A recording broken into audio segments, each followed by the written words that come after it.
Oliver Stone here for another edition of the Temple Wildcat Coaches Show, brought to you by Wings, Pizza, and Things in Temple. Here with Temple Wildcat head coach, Coach Stewart. And hey, y'all, this is our first edition of playoffs, week one of the playoff edition of the show. So, Coach, obviously, congratulations on the win this past Friday over Bryan. It looks like y'all definitely went out there and handled your business. But, I mean, hey, we're here now. It's playoff time now. So, yes, sir. I mean, this is where it's a do or die. You know, everything counts. So, how did you feel things went with the game on Friday? I was proud of our kids. You know, we lost tough one the week before. We lost the district championship the week before. And so we've always talked about it. You know, it's only a loss if you don't learn anything from it. So, and sometimes the best lessons learned are the toughest lessons learned. So I was real proud of how the kids prepared. And all we talked about was playing playoff football last week and you know, just trying to shore up some of the stuff that we were not executing very well. And I was proud of how they prepared, and I was proud of how they came out and played. I definitely feel it was a good showing by, you know, the offense, defense, everybody was flying around. I know Bryan was real young with their corners, and it seemed like, you know, we kind of threw it at the scene what they got early. We threw it up, and obviously our receivers executed really well. You know, caught the ball well. Yeah. And, you know, I mean, again, offense football, you look for matchups, and so when you feel like you find one, you try to attack that and you take advantage of it. So, again, thought we threw and caught the ball real well, but better than the week before, obviously. Yeah. And, so that's what the name of the game is. The name of the game is you're trying to peak at the right time. You're trying to, you know, I feel like I don't think we played our best 48 minutes yet, but I do feel like the last two times we've gone out, we executed or we played harder and better than we have. Like I felt like the Bryan game was probably the most complete game we played, and that's the right time to do it. I mean, definitely towards the end of the season, you want to kind of be catching that stride because, I mean, now in the playoffs, I mean, you're finna go against, you know, good competition all around. So, I mean, obviously everyone that's gotten the playoffs, I mean, they've earned that. So, I know you definitely want to be playing some of your best football at this time, and it'd be nothing better than the playoffs to have those complete games to actually start happening for that full 48 minutes to, you know, go out and get it done. Yeah, I mean, it should crescendo if you're doing what you're supposed to be doing. So.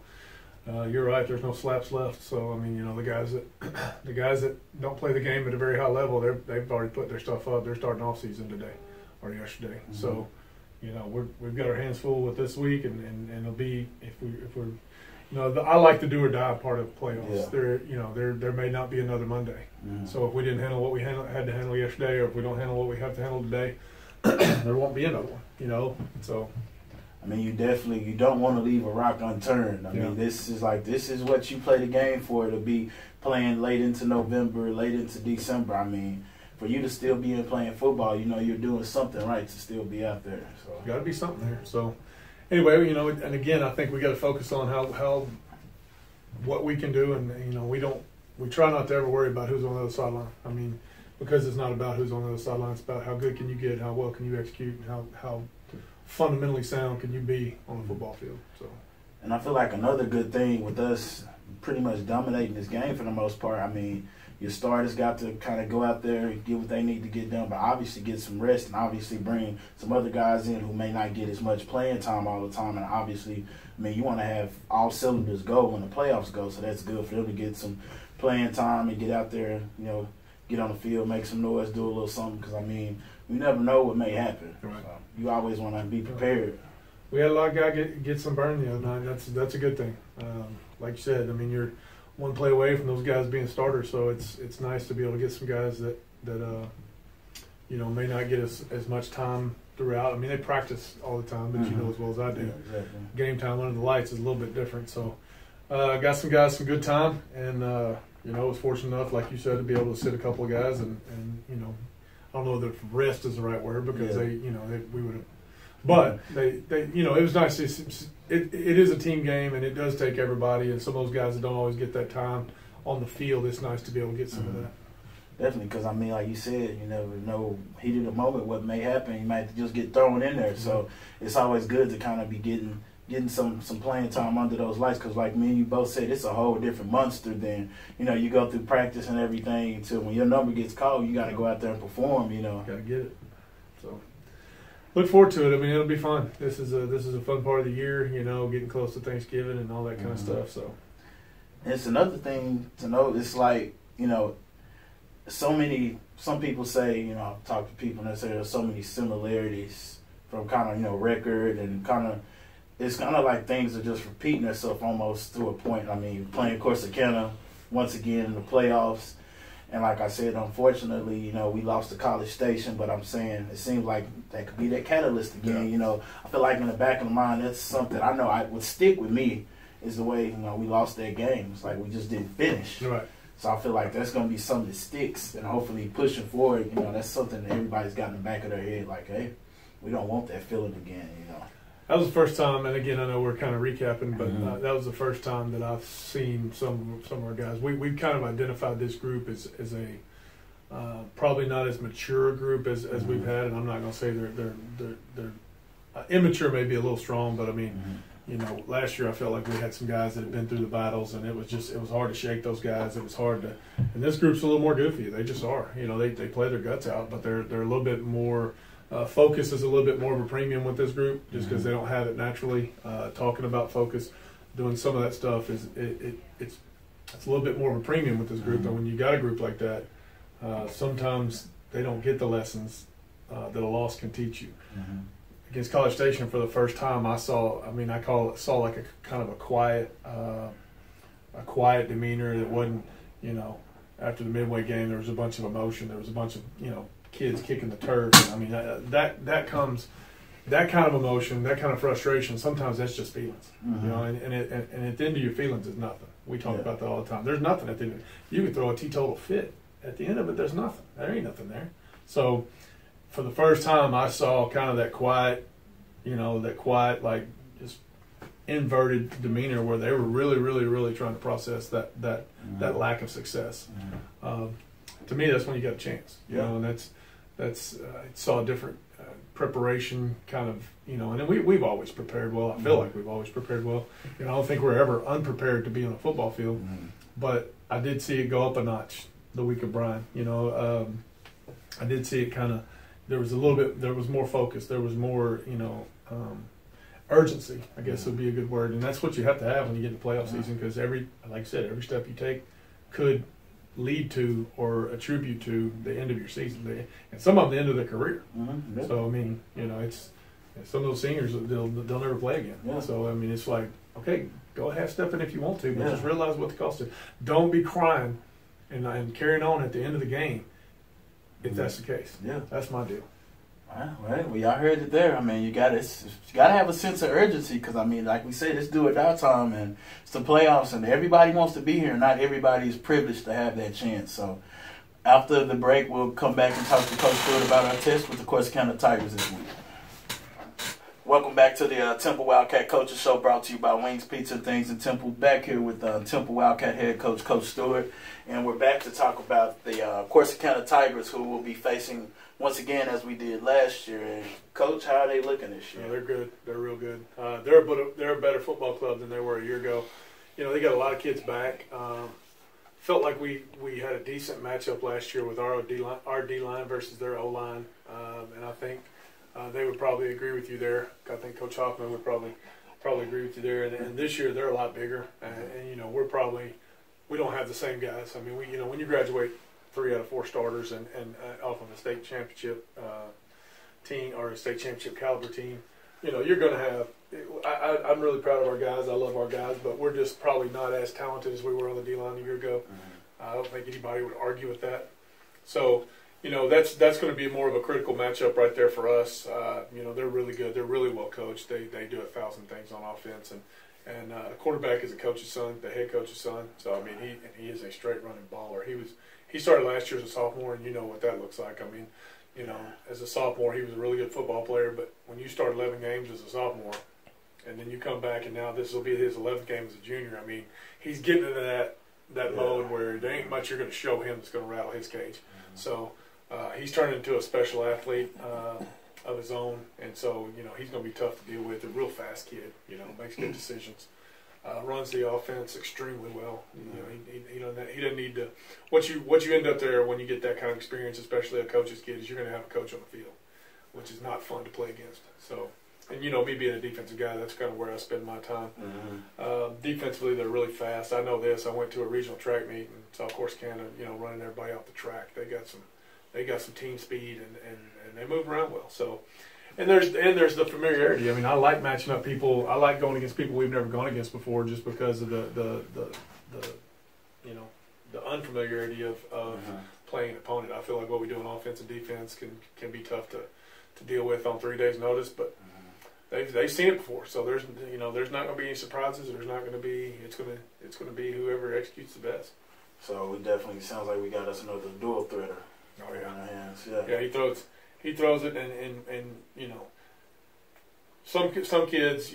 My philosophy is you get them off their launching pad. You get them uncomfortable. You get them, you know, don't let them set their feet and let them throw. And this kid, you may not take that kind of philosophy wholeheartedly into the game, because you get him off his launch pad and he may outrun everybody on the field. So he's definitely a dual threat kid. He's a pretty gifted passer, but he can flat out go when he pulls it down, and he makes stuff happen with his feet. So. Yeah, you know, just shaving another 10 years off my life. Yeah, exactly. That's just how it goes. He's just like, you know. But it sounds like definitely somebody who we want to keep in the pocket, and obviously want to try to make him beat us by throwing, in a sense, rather than letting him get free and hurting us with his legs.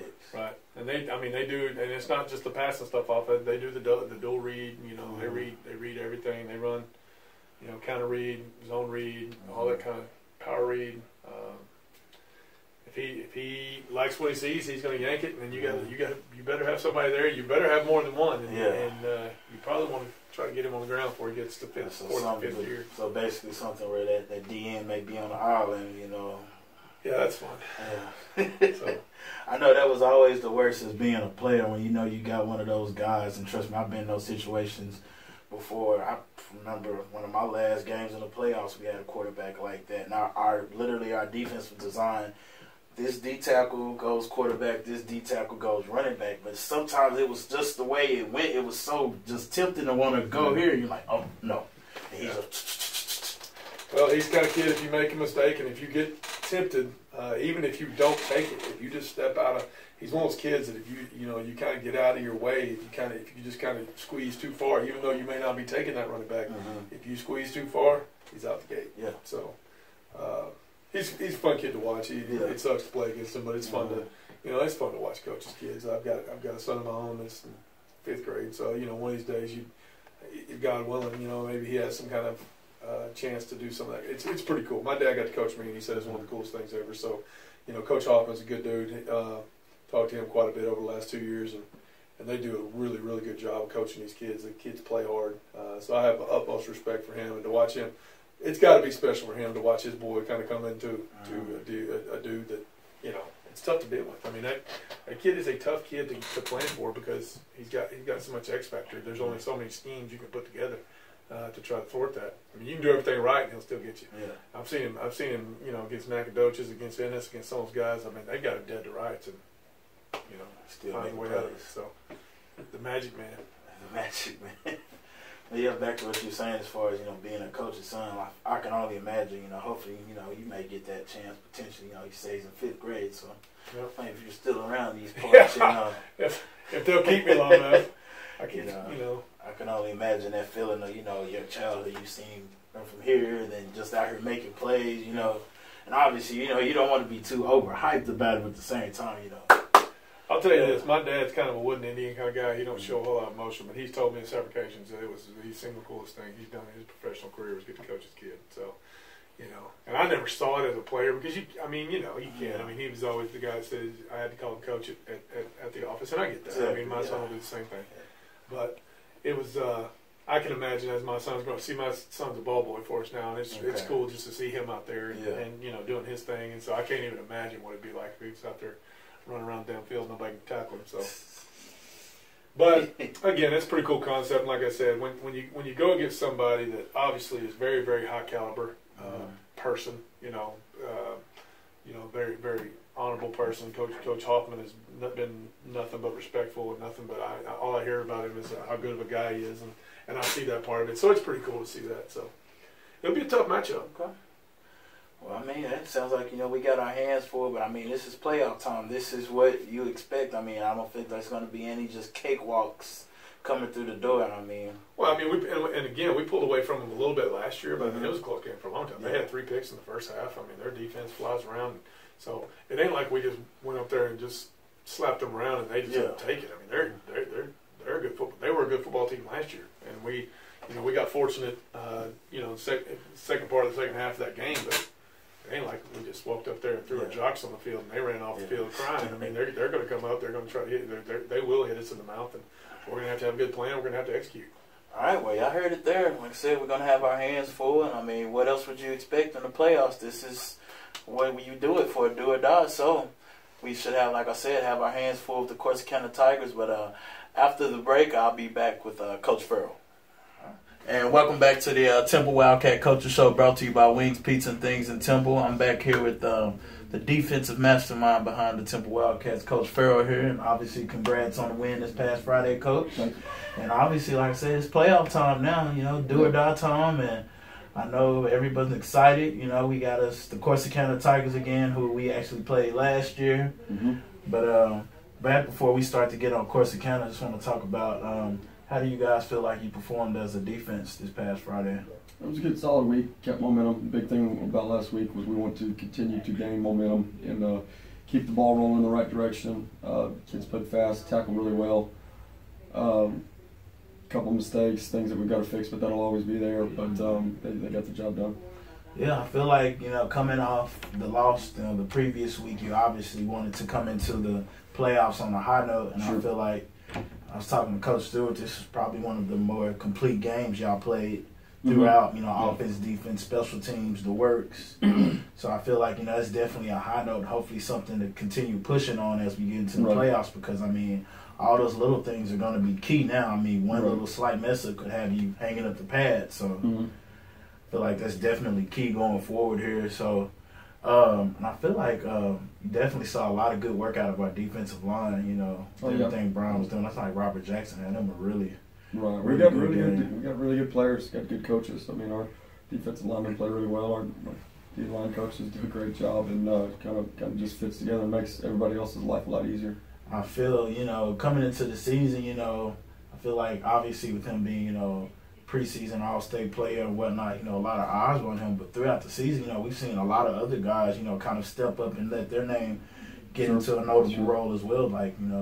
So, going forward, that's good to see that, an offensive line, we don't have to worry about just him. If we try to double team him, you got to single block him, and whether you're going to be able to stop him. And then, not even talking about, DeAston Marita, Franklin. The list could go on. We got guys in there that are just getting it done. So I feel like that's obviously something going into the playoffs that you love to see because, that battle in the trenches, I think a lot of people, me being a defensive tackle, whenever I'm watching the game, that's a lot where my eyes are, in the trenches. But, a lot of people that kind of just maybe not have the biggest football background or whatnot, they kind of just, look whoever has the ball, wherever the ball's going at all times. But those battles in the trenches really make such a key factor in games, So just like this past weekend when the Cowboys played the Falcons and their left tackle could not block Claiborne to save his life, and they didn't put anybody out there to chip or help him out or anything. And every play, Chaz Green,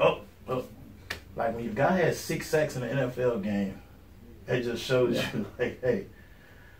But no, it's good. At the beginning of the season, our least experienced group was the D-line and the biggest question mark. Coach Stewart challenged them about being the biggest question mark, about everybody wonders how they're going to do, and it's nice that you get to the end of the regular season and people are asking, well, how about your D-line? That shows a lot of growth. It shows anytime you have a perceived weakness and people start talking about it as a possible strength, that tells you there's definite growth there and that those guys are doing their job. So obviously really proud of that group because a lot was thought of them early and they raised expectations. That shows you that's the reason you play the game, like you said, it might have been looked at as a weakness early on, and now it's looking like it's one of our stronger points. So definitely, like I'm saying, going into the postseason, that's definitely something that we have to be happy with. And obviously with this Corsicana bunch that we're going to be playing up in Waco on Friday, I know Coach Stewart was talking to me a lot about, the quarterback, coach's son, dual threat guy said, you make that one slight mistake, he could be out of the gate. So, good quarterback, makes good decisions, throws the ball well, runs the ball well. Big O-line, running back is pretty good. They got 2 of them that play pretty well. Got a tight end wide out that can go up and get it a little bit. So I mean, it's playoff football. They're a quality opponent, and you know, in the playoffs, you better bring it. I mean, whoever we play, we better bring it. And of course, Canada's going to be no different. I mean, definitely a great opponent. Definitely sounds like. I mean, that's what you. I mean, you said those are kind of your notables of what you want for a good offense. You want a big O-line that can make some holes. You want a good quarterback that can hurt you with his feet or with his arm. And then, like you said, have a good tight end, couple guys to throw to. I mean, it sounds like everything an offensive staff would want to have in their grasp. They do have enough weapons to where they're not going to be just single-handed and definitely going here and definitely going there. They'll spread the ball around a little bit and hit all the different parts of the field.